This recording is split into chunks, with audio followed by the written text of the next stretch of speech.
How you doing? Good, how are you? What do you have here? I have a sealed Mike Tyson's Punch-Out. Mike Tyson's Punch-Out. Awesome game. Nintendo Entertainment System. This brings me back to my childhood. While everyone's running around playing Super Mario Brothers and Donkey Kong, I was playing Mike Tyson's Punch-Out. But that's probably the last person I'd want to get punched out by. You and me both. I'm at the pawn shop today to try to sell my 9.4 A+ graded Mike Tyson's Punch-Out game. This game came from a collection. It was a single owner, was originally a regional manager for Kmart. I mainly collect PS1 games, but this is a special Nintendo game. I'm looking to get $100,000, willing to negotiate, but I have a bottom price in mind. Pretty cool game right here to have. Yeah, I know right now games are really, really hot, especially the stuff that came out in the early 90s. Everyone that was playing video games, they're at the point where they want to start collecting the stuff they grew up with. And this is where it all started. Mike Tyson was actually the first celebrity that Nintendo used to endorse a game. You had to get through all the characters, like Glassy Joe, is that his name, I think? I think so. Yeah, there was so much fun stuff going on here, but it was Mike Tyson's Punch-Out. It wasn't like the boxing games we know today. It was pretty much punch, punch, duck, back up, punch. And you would play a guy called Little Mac. And you would try to take Little Mac all the way up and beat Mike Tyson for the championship belt.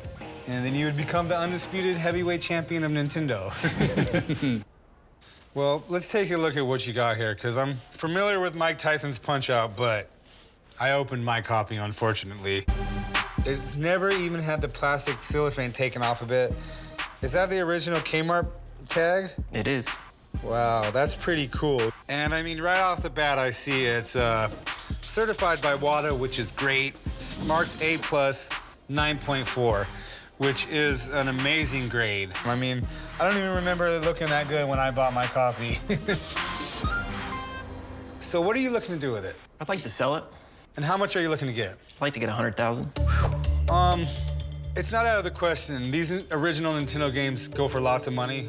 I don't doubt this has some significant value to it, but I'm gonna have to have someone come down and take a look at it, and we can go from there, because $100,000 is a lot of money to spend on a Nintendo game. Sounds good. All right, I'll be right back. I know my game's in great condition. I know it's been graded, and I'm hoping the expert comes in and says that it's worth more than what I'm asking. Well, this is what I called you about, Mike Tyson's Punch-Out, one of my favorite games growing up. Even though I could never beat Mike Tyson, I still love this game. Definitely, and it's a classic that so many people remember. It is. Did you play it? This was before my time as a gamer. I was more of the Super Nintendo N64 era. All right, well, don't date me, all right?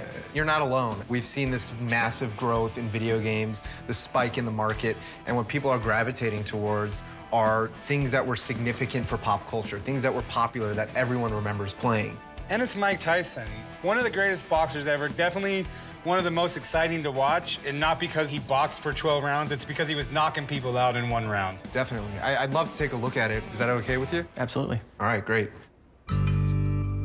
So, I actually remember this copy. This was part of a collection from an ex-owner of a Kmart store, and there were a lot of games that had the same sticker on there. This is considered the third major print out of 4 major prints, but when you're talking about the first and second prints, they're almost unattainable. Realistically, getting above a 9.0 is exceptional when you're grading sealed games, and once you hit the 9.4, 9.6, 9.8, especially with a seal rating like an A+, it makes this really desirable for a lot of collectors who care a lot about condition. So what do you value it at?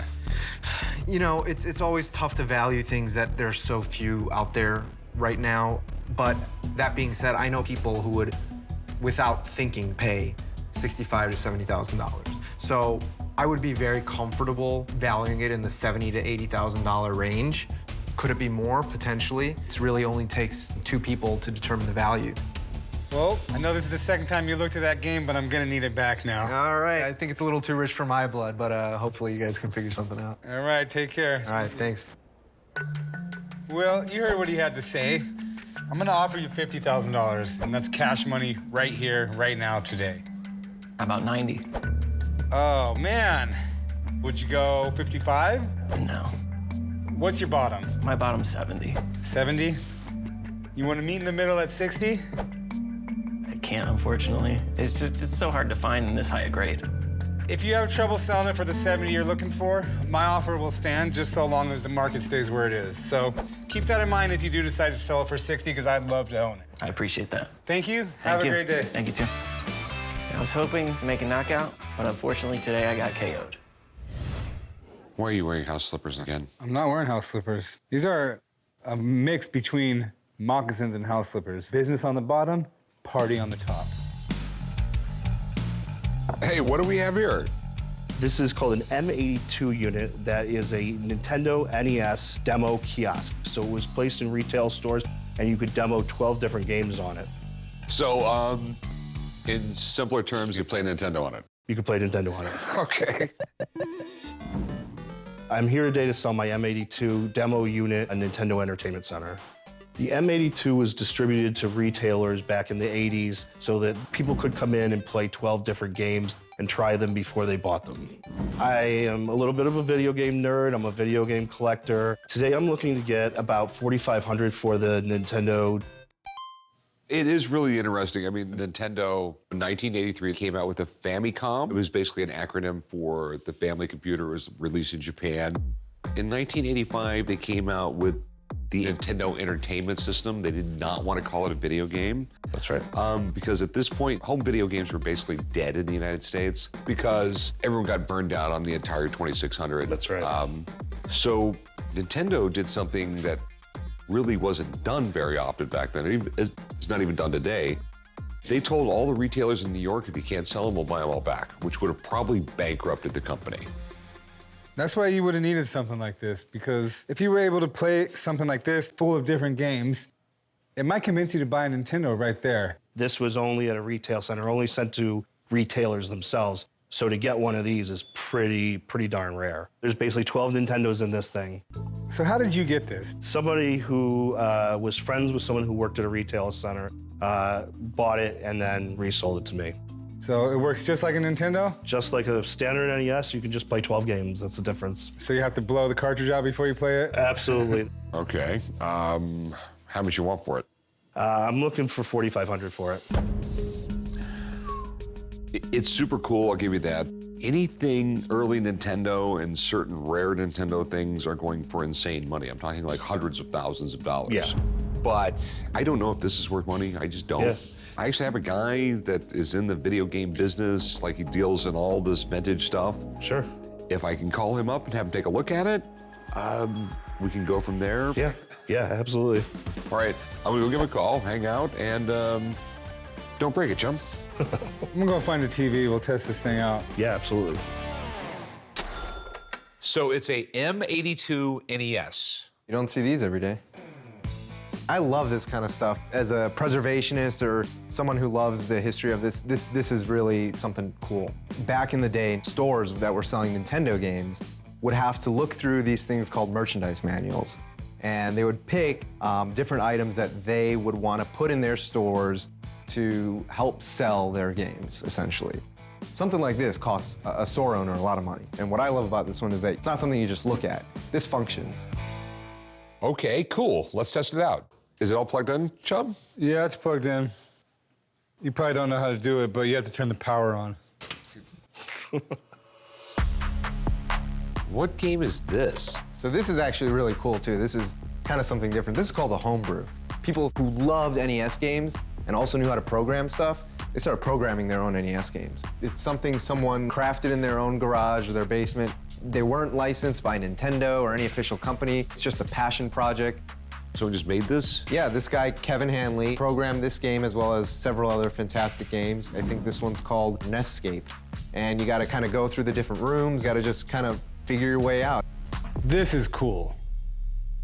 There's a very niche kind of aspect to the video game collecting where it's not just about the games, it's about all the peripherals, it's about the display units. Basically, if it wasn't meant to be collected, it's collectible.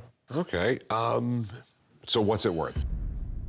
I mean, is it in good shape? Is it, Yeah, surprisingly it is. On the open market, these used to sell for $1,500, $2,000. So they've been valuable for a long time. But given that one hasn't come up in a while and that they're harder and harder to find, I'd say this is probably closer to $3,000 if it came up on the open market today. All right, Thanks, man. I Always appreciate happy it. to help. All right, see you later. Thanks. He says I can probably get $3 grand out of it. I'll give you 2. I could go to 3,500. It would make zero economic sense for something that has a current retail value of $3,000, pay $3,500. I understand. I think the market's higher than that. Okay. Anyway, thanks for bringing it in, man. Thank It's you. really cool. And help him out here, chum. Here you go. Sorry, my boss is a cheap ass. No worries. I need to learn more about these homebrew games. They're cool. They're fun. I didn't make a sale today, but I still have a couple lives left, and I think I'm gonna hit the reset button and make a sale somewhere else. That was pretty cool. I didn't know that you could get a homebrewed game made. Yeah, these are like the next big thing, homebrewed Nintendo games. Have you ever heard of homebrewed games, like for Nintendo? and Like stuff? with beer or? No, like, you know how there's Nintendo games licensed by Nintendo? Well, there's other people that make games in a Nintendo cartridge, but they just make it at home. So people can make a Nintendo game now and play it in the old school NESs. Like if I made a game, I'd be the character and you could sell it here at the pawn shop.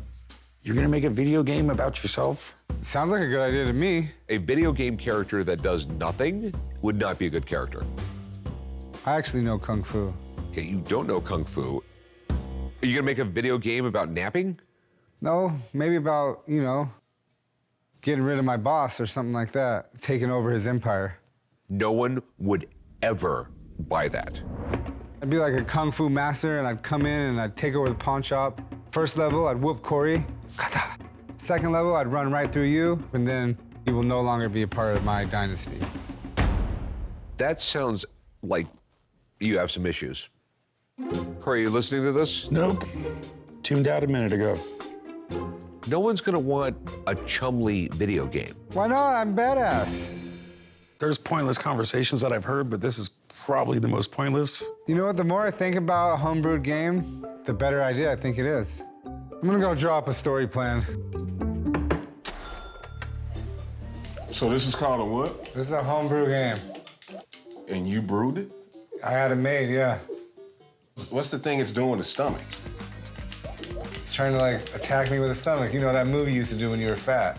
Oh, the belly buster. Is that what you call it? That's what you call it. Right. This is cool. After talking to Rick and Corey about homebrew games, You're gonna make a video game about yourself? sounds like a good idea to me. A video game character that does nothing would not be a good character. I wanted to show them just how cool these games could be. And what could be cooler than a game about us right here at the pawn shop. This is where you guys are at. Yeah. What is this? This is the best invention known to mankind. So you made a video game. Yeah, this is the adventures of Chumlee, the quest for Pinky. Why are you kicking old people? Because I know Kung Fu. Chump, And I'm in it too. Wait till you get to me. what's the whole concept here, though? It's a game about a prince who has to save his beautiful, beloved pup from an evil, evil, bad, bad boss who runs a pawn shop in Las Vegas. The boss is bald and overweight. So that this evil boss isn't me.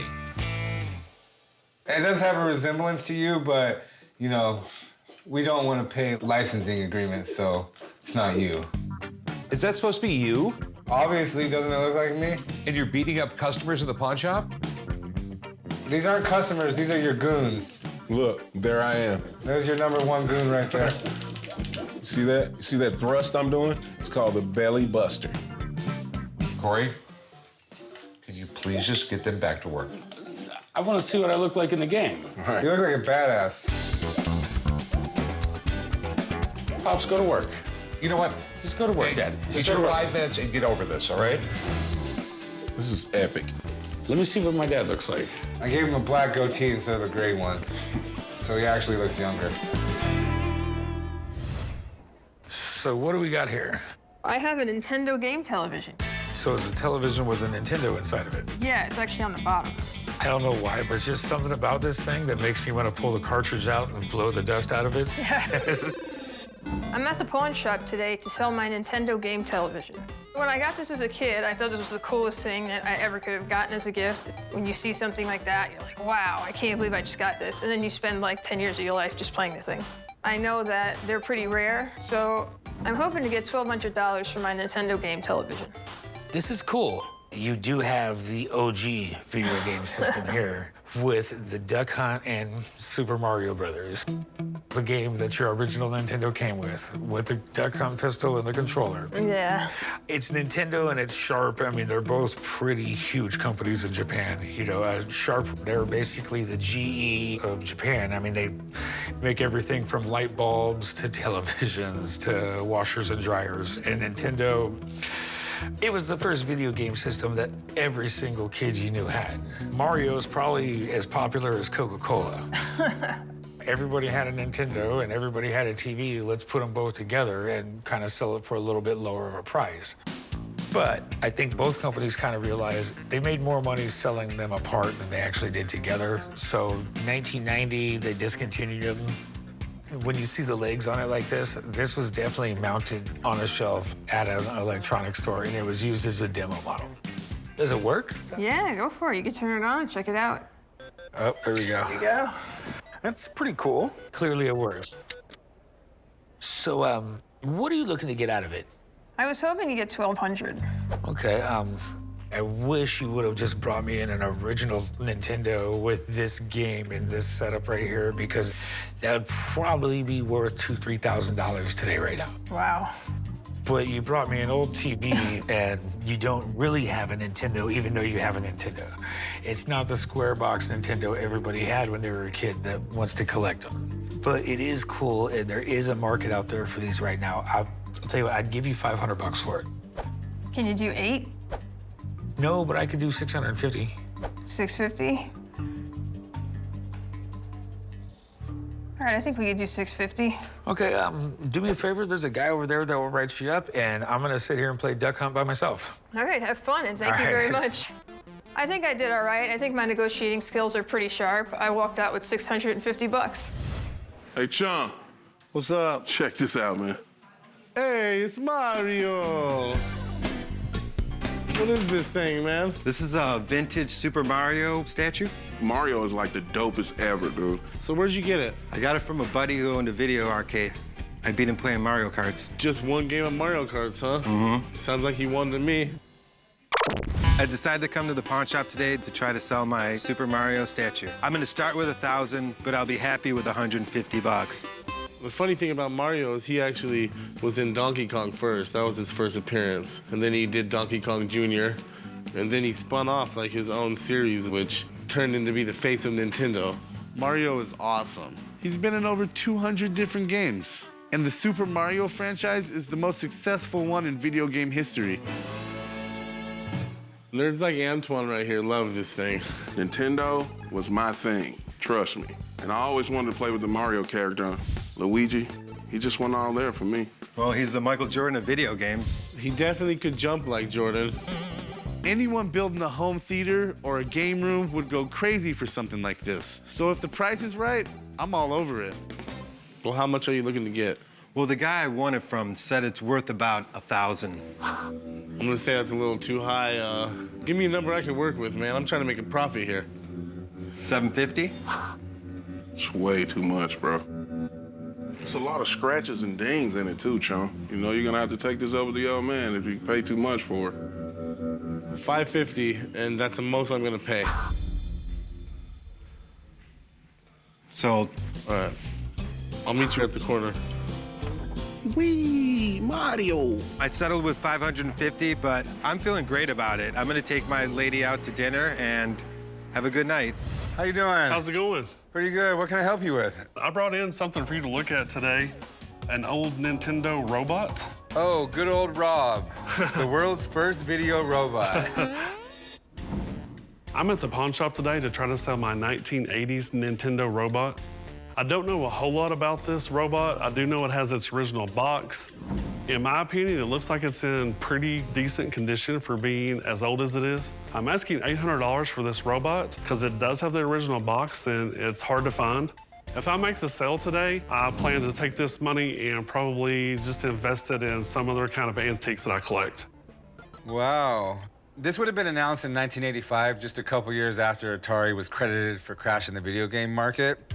The idea behind this robotic operating buddy was that you could actually play Nintendo games with it, and it could play Nintendo games with you. You could give it commands, and it would obey your commands. You would have been able to get games with it. Gyromite and Stack Up would have been the two games compatible with this.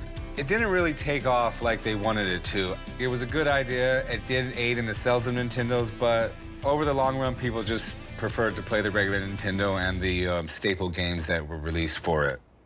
And the box is in a little bit of a rough condition, but you don't really see a lot of these boxes because this was marketed as a toy, and kids would open this up, hook it up to their Nintendo, and they would throw the box away. And so you don't really see a lot of boxes. I noticed it's not complete. Do you have the other parts for it? I don't. I bought it from a friend of mine who got it as like a Christmas present as a kid, and he said he never really used it. Okay, so there should be a base, and there should be a couple claws. I'm sure it will show us in this picture. Yeah, see, these claws would have hooked up to the arms right here, and that would have actually helped you like pick things up and move things and set them onto these little buttons and such. Yeah, it's pretty much missing everything except the robot and the box. And you do have the box, that's a good thing, and the robot is in good condition, but collectors, they want a complete version of this. What are you looking to do with it? I'd like to try to sell it. And how much are you looking to sell it for? I'd like to get $800 for it. You know, I do imagine these things could fetch somewhere around there, but I have a few questions, like how much do the missing parts affect the value? So I'd like to have someone come down and take a look at it, tell me what it's missing, and tell me the value of it as is. Okay, no problem. All right, give me just a few minutes and I'll have someone come down. Okay, great. My biggest concern with the expert coming in is that he's going to say that it's incomplete and it's not going to be worth anything. Thanks for coming down. This gentleman has Rob. I hope you know who Rob is. I know who Rob is because you have to if you're a Nintendo collector. Rob was Nintendo's first accessory. During the video game crash of 1983, retailers were kind of turned off by video games in general.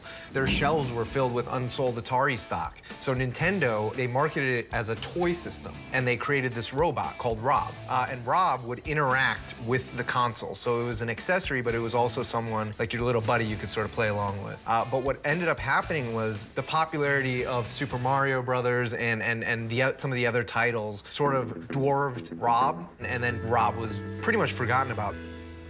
So Rob does have his place in Nintendo history books, but he fell out pretty quick. Is he collectible? Depending on the condition, they can be extremely collectible and in certain cases even really valuable. This Rob has no accessories, and on the back here it has a picture of all these accessories, and even I know you needed the accessories for Rob to work. Does that affect the value, not having all the accessories with this? It's not complete. Believe it or not, it actually is pretty complete. It only came with the robot. Those accessories came separately. Really? The real value, though, is in the box, if I can take a look at this. Unfortunately, there's quite a bit of wear on the box.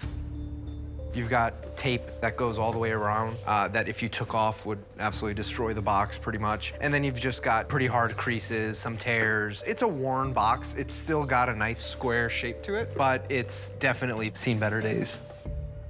What value do you put on it altogether? I would say altogether, you're probably looking at about $450. All right, well, thanks for coming down. I'm sure Rob appreciates your evaluation. I hope he does. Thanks. Yeah, absolutely. All right, well, good news is it's worth about $450. The bad news is it's not worth the $800 you were asking for. Would you take $200 for it? I hate to take $200. I think it is pretty hard to find. Maybe $400? How about $250? I need to leave some room to make money. If this box rips on me, it's gonna be worth a lot less, so I do have to leave some room for error in there. You know, Rob's got to be worth at least $300. Let's do $275. I mean, let's not beat each other up over 25 bucks. If you could do $285, I'll let it go. All right, I'll let you throw the last blow. $285, you got a deal. Deal. All right, let's go write it up at the counter. All right. I'm actually happy with the deal. I don't feel like I got robbed. I think it was fair for both of us, and I think the shop will have an easy time selling it. Hey, how's it going? Good, how are you doing? Haven't seen one of these for a while. Oh yeah, Nintendo Virtual Boy. This thing was a critical failure, one of the few Nintendo systems that did not succeed. I know they're really, really bad for your eyes, so you could only play them 20 minutes at a time. Yeah, so a lot of the games they put out for this, they're all just quick, casual playing games because Who wants to spend hours on end staring into this thing? I would.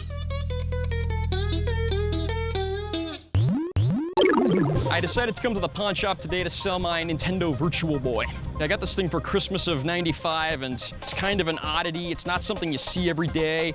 It's at the point where I need to lose the girl or lose the system. The guy who invented this had been with Nintendo for 30 years, and he actually became the mentor to Shigeru Miyamoto, who's the guy that created Mario, probably the most iconic character out there, and they more or less blamed him for the failure of this thing. I could listen to you talk all day. Well, there's plenty more where that came from. When Nintendo introduced the Virtual Boy in 1995, it was supposed to be the first true 3D video game. But the graphics just weren't that cool, and it hurt your eyes. I mean, the thing totally bombed. So do you mind if we hook it up and my friend Chumlee here test it out? Absolutely. This has to plug into the controller. It's gonna be sweet. Stand here. Yeah, this thing's gotta fit in here just right. Don't break it. All right, we got power in here. There we go. We got something going. You wanna look in there and see if it works?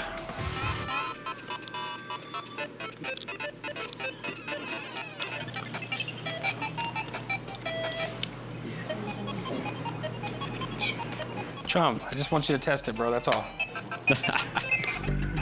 So what do you want to do with it? You want to pawn it or sell it? I'd like to sell it.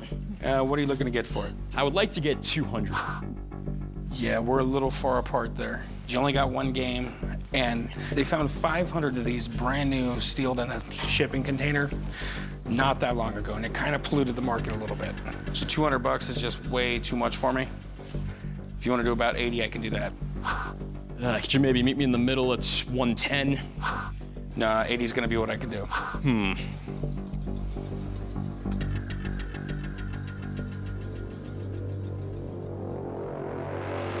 All right, 80 bucks. All right, deal. My man Chum here will write you up. Go over here and do some paperwork. All right. Let me grab the system. I'll meet you over there. You bet.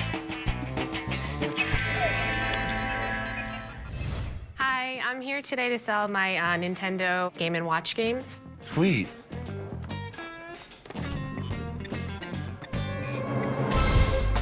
I came down to the pawn shop today to sell my Nintendo Game & Watch games. I want at least $500 for the whole group. They're just sitting in my closet, and I know that there's collectors out there that really want this. What do you know about them? They started around 1981, and these games came out before the actual Nintendo system. That's pretty much how they got the money to finance actually making the system, was selling stuff like this. These were expensive. They were like $80 back in the day. Everybody's heard of Nintendo Game Boy. I mean, they came out in the late 1980s, and they've dominated the market ever since. But most people don't know that this was actually Nintendo's first try at the handheld game system. It wasn't nearly as popular as Game Boy, but it was a good start. Which one's your favorite? This Mickey Mouse game. Let me try it. Here you go.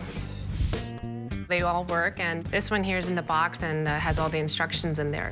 I'm interested in buying them just because people do collect old video game stuff. Chumlee will play any video game. It doesn't matter how outdated or stupid it is. But these are actually pretty cool. I mean, they're not the type of thing that sells for big bucks, but people actually do buy this stuff. What do you want to do with them? I want to sell them. And give me an idea of what you're looking to get for all of them. Maybe $500. I'd offer you like 150 bucks.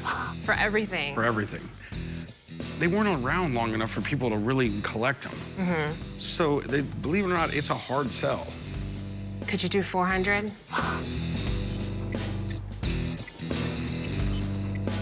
There's just no way. They're not worth it. I'll go 250. That's gonna be the most I can do.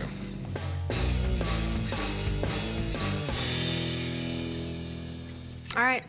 Deal. You got yourself a deal. All right, Chum, write her up. Yo, write her up. 250 bucks. I think $250 is a good price for these games. With all the gamers we have coming into Vegas, I should be able to get 100 bucks a piece for them. Can I have this? Why would you want that? No. Because I want to put it on my desk at home. Hey, how's it going, man? Good. What do we got here? Well, it's an old Nintendo game. Dude, this ain't a Nintendo game. This is before they came out with the video games. This is the Nintendo My Race Car set. Well, this still ain't no Nintendo game. My Car Race is a race car track put out by Nintendo before they started creating video games. I think the race car game is a really good deal for the shop because they're seldom seen and hard to come by. If I'm able to get the $2,000 I'm asking, I'll probably take my girlfriend out to dinner here in Vegas and have a good time. Oh, wow, that's actually pretty cool. So where'd you get it? I bought it at a flea market, actually. And so what really got me was how it had the Japanese writing on it. And I saw the name Nintendo, and I said, man, that's got to be some type of collectible. You know, Nintendo's been around since like the 1800s. They actually started with like playing cards and card games and stuff like that, and then eventually made their way into like electronics in the 80s, I think. Can you set it up so we can take a look at it? Sure. It's battery operated, and it's got the original battery. It does have all the original cars in it and the starting gate. So it's supposed to look like this, I'm guessing. Exactly. I do believe it's missing a few pieces, unfortunately.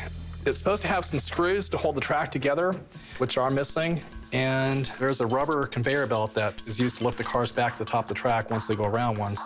It would go around and get to the top again, it would start down the track, get to the bottom, the conveyor belt would bring it back up, it'd go back around again. Any idea how much you're trying to get for it? I'm thinking like $2,000. With it missing pieces and everything? As rare as it is, that's what I was shooting for, yeah. Well, I've been shocked by things weirder than this. Do you mind if I have a buddy come down and take a look at it? It just seems like quite a bit of money for an old slot car track. Sure, that'd be great. You want to give Steve a call? Yeah, I'll be right back. Being as rare as the racetrack is, I definitely think it needs a evaluation by an expert. I'm hoping they say it's worth, $2,000 like I'm asking for. Hey, doing, Steve? Yeah. This is cool. So did they sell this in the States, or? Some of them would get exported to the United States, but it was intended for sale in Japan. Okay. Can I see the cars? Sure. Help yourself. Yeah, the way this worked is they had these metal wheels in there, and you would drop it down the track, and they'd race down, they'd come back down to the bottom. Magnets would pull the cars up the track, and then they would disengage and drop them back down again. You'd race them and see which car won. Would just continuously keep going Just continue to run until you turned it off. Huh. Unfortunately, it wasn't good for Nintendo. Poor sales on it.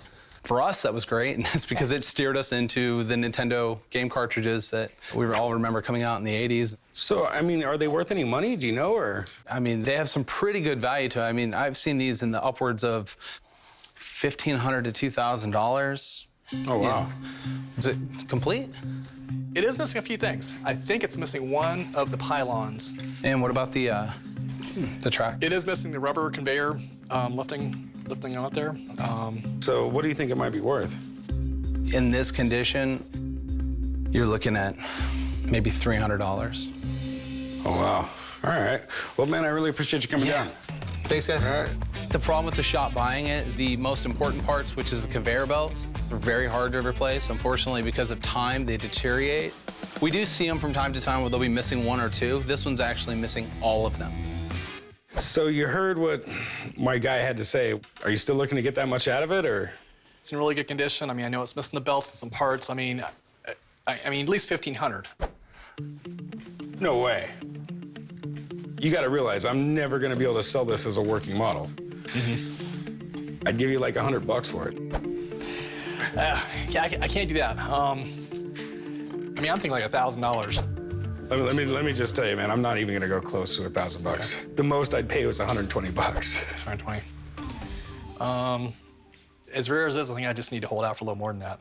Glad for you. If not, come back, all right? All right, hey, appreciate it. I really want to sell this and make some money, but, I'm just gonna take this game home and race the cars myself.